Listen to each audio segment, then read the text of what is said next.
നമസ്കാരം. റാഫ്റ്റോക്ക് ഫുട്ബോളിലേക്ക് അവർക്കും സ്വാഗതം. 2026 വേൾഡ് കപ്പിനായുള്ള പോർച്ചുഗലിൻ്റെ പ്രയാണം ഇവിടെ ആരംഭിക്കുകയാണ്.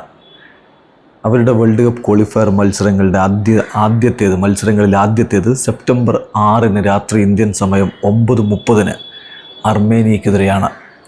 കളിക്ക് മുന്നോടിയായിട്ട് ഇപ്പോൾ അവരുടെ താരം റൂബൻ നെവസ് ചില കാര്യങ്ങൾ പറയുന്നു. ഡിയേഗോ ജോട്ടയുടെ സ്വപ്നമായിരുന്നു അടുത്ത വേൾഡ് കപ്പ് നേടുക എന്നുള്ളത്. അദ്ദേഹം അതെപ്പോഴും പറയുമായിരുന്നു.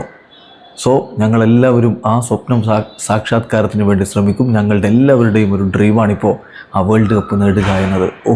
ഡിയേഗോ ജോട്ട അടുത്ത വേൾഡ് കപ്പിൽ പോർച്ചുഗലിന് വേണ്ടി കളിക്കളത്തിൽ ഉണ്ടാകുമെന്ന് എല്ലാവരും കരുതിയ താരമാണ്. പക്ഷേ വിധി മറ്റൊന്നായിരുന്നു. എന്നാൽ അദ്ദേഹത്തിൻ്റെ സഹതാരങ്ങൾക്ക് അദ്ദേഹത്തെ മറക്കാൻ കഴിയില്ലല്ലോ. പോർച്ചുഗലിൻ്റെ അടുത്ത മത്സരം ജോട്ടയുടെ മരണശേഷമുള്ളവരുടെ ആദ്യ അന്താരാഷ്ട്ര മത്സരമാണ്. അപ്പോൾ അതിനുവേണ്ടി ഒരുങ്ങുമ്പോൾ അവിടുത്തെ ട്രെയിനിങ് ക്യാമ്പിൽ മൊത്തം ജോട്ടയുടെ ഓർമ്മകളാണ്. അതുകൂടി പറയുന്നുണ്ട്. ഏതായാലും ജോട്ടയുടെ സ്വപ്നത്തെക്കുറിച്ച് റൂബൻ നെവസ് പറയുന്നു. ഡിയേഗോ ജോട്ടയ്ക്ക് ഒരു സ്വപ്നമുണ്ടായിരുന്നു. 2026 വേൾഡ് കപ്പ് വിജയിക്കുക എന്നുള്ളത്. പോർച്ചുഗൽ ദേശീയ ടീമിനോടൊപ്പം ലോക ജേതാവാകാൻ അദ്ദേഹം ഏറെ കൊതിച്ചതാണ്.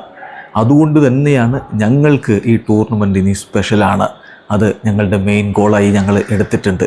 ടീമിലുള്ള എല്ലാവരും ജോട്ടയ്ക്ക് വേണ്ടി ഈ ഒരു കിരീടം ചൂടണം എന്നുള്ള ഒരു താല്പര്യത്തിലാണ്, അതിന് വേണ്ടിയിട്ടുള്ള പരിശ്രമത്തിലാണ് എന്നാണ് ഇപ്പോൾ റൂബൻ നെവസ് പറയുന്നത്.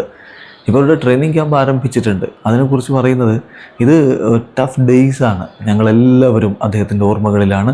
ഇനി അദ്ദേഹത്തിന് വേണ്ടി ഞങ്ങൾക്ക് വലിയ നേട്ടങ്ങളിലേക്ക് പോകണം എന്നുകൂടി ഇപ്പോൾ റൂബൻ നെവസ് പറഞ്ഞു വെക്കുന്നു. എന്തായാലും ജോട്ടയില്ലാതെ അടുത്ത വേൾഡ് കപ്പിന് അവരിറങ്ങുമ്പോൾ അദ്ദേഹത്തിന് വേണ്ടി ആ കിരീടം ചൂടാൻ കഴിഞ്ഞാൽ തീർച്ചയായിട്ടും അദ്ദേഹത്തിൻ്റെ ആത്മാവ് അത് കണ്ട് സന്തോഷിക്കുമെന്ന പ്രതീക്ഷയിലാണ് ഇപ്പോൾ റൂബൻ നെവസും പോർച്ചുഗലിലെ മറ്റ് താരങ്ങളുമുള്ളത്. വീഡിയോ അവസാനിക്കുന്ന ഫുട്ബോൾ ലോകത്തെ കൂടുതൽ വിശേഷങ്ങളുമായി റാഫ്റ്റോക്സ് വീണ്ടും എത്താം.